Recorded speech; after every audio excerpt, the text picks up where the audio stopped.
Why Southerners do weird stuff. Here's another guy writing in. Hey, Billiam of the Crimson Sack. I like that. That's, if I knew what my family crest was, I might have that written in Latin underneath it. Been listening to your podcast for a few years now. First time writing in. Love your stand-up and your podcast. Keep up the great work. I was listening to your podcast from last week, November 1st, 2021, and heard you wondering about why people from the South do stuff like fly rebel flags and other stuff that seems stupid and or outdated. Yeah, I'm going to stop short of saying stupid because I don't want to be like, I remember how bad I did in high school. So I would just say, the lack of empathy. Dare I say the pride and kind of going out of your way, to hurt other people is what I find confusing. But then again, I have a crushing need to be liked. So, Anyway, I'm from North Carolina. Go Tar Heels. And I see things like the rebel flag pretty regularly. The attitude generally doesn't seem to be one of hatred towards a certain people or anything, but usually one of regional pride. Parentheses, love my spread. I do think that there is an element of spite involved in a we're still here kind of way, but it seems more defiant than anything. As for the attitudes of people from other parts of the country towards us Southerners, meaning northern whites, people on the coasts, it's rarely ever a positive one. No, I used to do a bit in my act, something you're going to touch upon here, I can see in the next sentence here. I'll read your shit first and I'll do my bit. I have a degree in electrical engineering and have kept my accent since moving out of the South, but I get funny looks from time to time or even straight up told my accent sounds uneducated. Yeah, think how fucked up that is. Mark Twain was a Southerner, right? There's a bunch of super smart fucking Southerners, but I'm too stupid to remember all of them. But I used to do a bit in my act saying, like, if Albert Einstein had a Southern accent, no one would have listened to him. He would have been up there, and I pointed. I can't remember if I did this on my first half hour. Be pointing at the board going, A equals MC squared. And people, shut up, you fucking moron. Come on, man, I'm serious. This fucking shit works.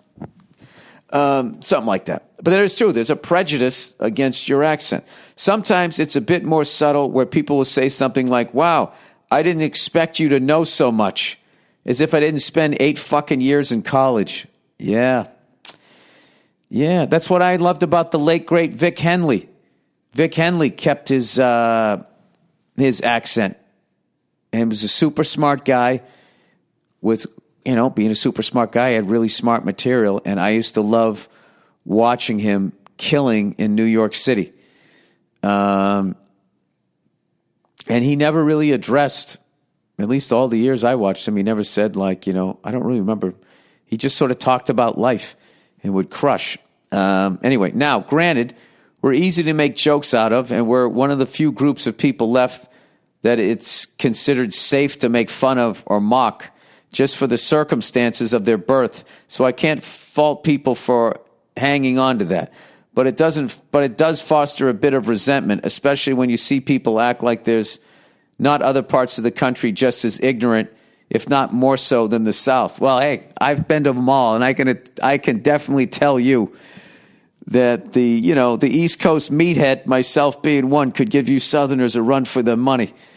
Yeah. I just went to a football game today. I saw a lot of great people, saw a lot of animals. I mean, you go to a sporting events, the fucking animals come out. Yeah, so, there's one for you. I think just in general, if people, we're just going in this really bad direction of egos and name-calling. And if people could just sort of fucking relax a little bit. And just step back and kind of, we could go back to maybe a little common decency. But then, that doesn't even make sense because there was, air quote, common decency decades ago, I feel.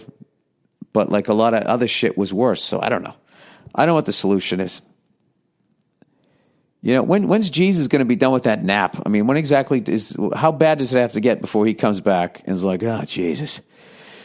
Have to come back down there, fucking settle things down. Is that what he's going to do? He's like, settle things down? You know? Like shit's getting out of control in this squared circle and he's going to come running out of the locker room like a fucking wrestler? Is that what's going to happen? All right, question. Hey, Billy Bucktooth. My name is Carson. I'm a 19-year-old from Iowa. I've been listening to your podcast for a little over 3 months now, and I'm a big fan. I listen to your shitty podcasts on my long walks to school and from long walks to and from school, and let me tell you, the stupid-ass looks I get from laughing at your jokes makes the walk even better. Oh, that's great. I got to get out there, man. I want to say I have a gig somewhere out there. I've got one question for you that I always try to ask people that look like they've made some mistakes. What's one thing / piece of advice you wish you could have heard around my age? Only one? He said, I'm fresh out of high school. He or she says, fresh out of high school, now a sophomore in college. I want to hear from the man himself what he wishes he did or didn't do. Should I do that bowl of meth or keep on rolling on with college and join the math team or some shit like that? Best of luck to you and keep rocking. All love from Iowa. Keep rocking, man. Fuck, the one piece of advice, dude. It's too big. It's too big. You know what? I love when I get like a variety pack from a cigar company. So why don't I do that? I'll give you a variety pack of shit that I wish. Don't be so hard on yourself. Walk up to her and say hello. Who gives a shit? Then you don't have to carry the fucking what if for the rest of your life. Don't get a credit card.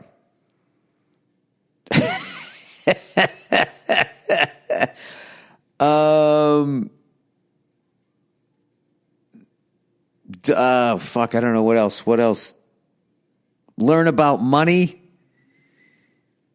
It's too big, dude. You're making my head explode. I'm fucking running in 50 directions. I fucked everything up.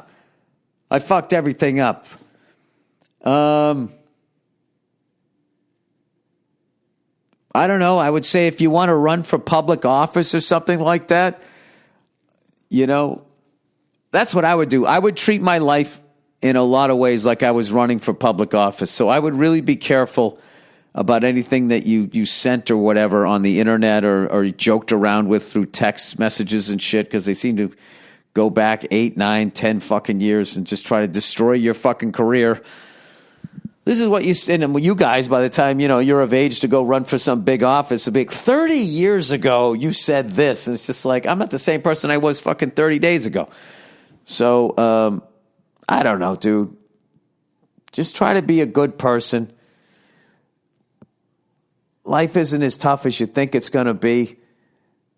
I would just, really fucking enjoy all aspects of life. And you know something, getting old too is not a bad thing. And unfortunately, you're actually going to realize it's a blessing someday if you're unlucky, to lose some friends along the way. And because that's a real mind fuck, Some of the friends that I lost at such young ages, and I met them when they were super young.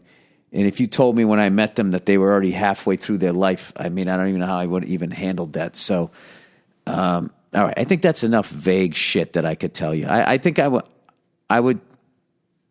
if you ask me something a little more specific, maybe my fucking ADD wouldn't be bouncing all around, but like really be careful with money, okay? Marry somebody that you love, that you're crazy about, and that like, it's easy. They're easy to hang out with. They should feel like a friend. Yeah. Oh, God. And I'm still going to open all of this stuff. If somebody's treating you like, if it's work, get out of the relationship. If it's just a friend or like a girlfriend, boyfriend, whatever your thing is there, just get out of it. Just get out of it. Just if you have to just sit there and think to yourself, well, maybe if I acted this way, would things be better? That is right there. It's over. The second you're thinking like, unless they're calling you out on like, like my wife going like, you got to, quit yelling at fucking appliances in the kitchen. I mean, there's certain shit you have to fucking listen to, but other stuff you can just, if I'm like, okay, maybe if I pretend to like this kind of music, then will they not be upset with me or will they like me? Yeah, fuck all of that. Fuck all of that. And pay attention, as you move through life. If you start doing well and, people who you thought your friends started acting weird, yeah, you let them go too. That's how that works. And then one day, you're sitting alone in a fucking hotel room in San Jose with nobody to call. No, I'm kidding. I had to make a joke at the end. All right. Let's plow ahead here. That was the question. And then I got one last thing here, and then I got to go do my show. All right. Book recommendation. Dear Billy Book Smart. I know you're a busy man, but I really think you should download an audiobook called Tribe by Sebastian Junger, spelled Junger. He's a writer who served in Vietnam and has spent his life learning about cultures from around the world. He details what it is that makes humans feel fulfilled. Oh, shit. Maybe the person who asked that other question, read this book instead of listening to my dumbass. Interesting things like the phenomenons of communities go through hard times and now in the present looking back on those times as the best times of their lives. Okay, I'm sorry, I didn't read that right. Interesting things like the phenomenon of communities going through hard times and now in the present looking back on those times as the best times of their life. Lots of it comes from how they connected and felt part of a group. It goes way beyond this. He reads the book himself, which makes it more compelling. It helps me clarify certain thoughts I was having about where to live, what size city or town. Please download this and let me know what you think. Thanks, and go fuck yourself. I might check that out if I have some fucking time to listen to somebody read me a book. Does he start with Once Upon a Time? I don't want to fall asleep. Anyway, let's see. How long did I do here? Did I do enough time? Did I do my time? Yeah, hour and 6 minutes here. A couple things I got to cut out. Tighten the fucker up here. Like this right here. All right. That's it, everybody. Thank you for listening to the podcast. Go fuck yourselves. And except if you're down south. Have a wonderful afternoon. And I'll check in on you on Thursday.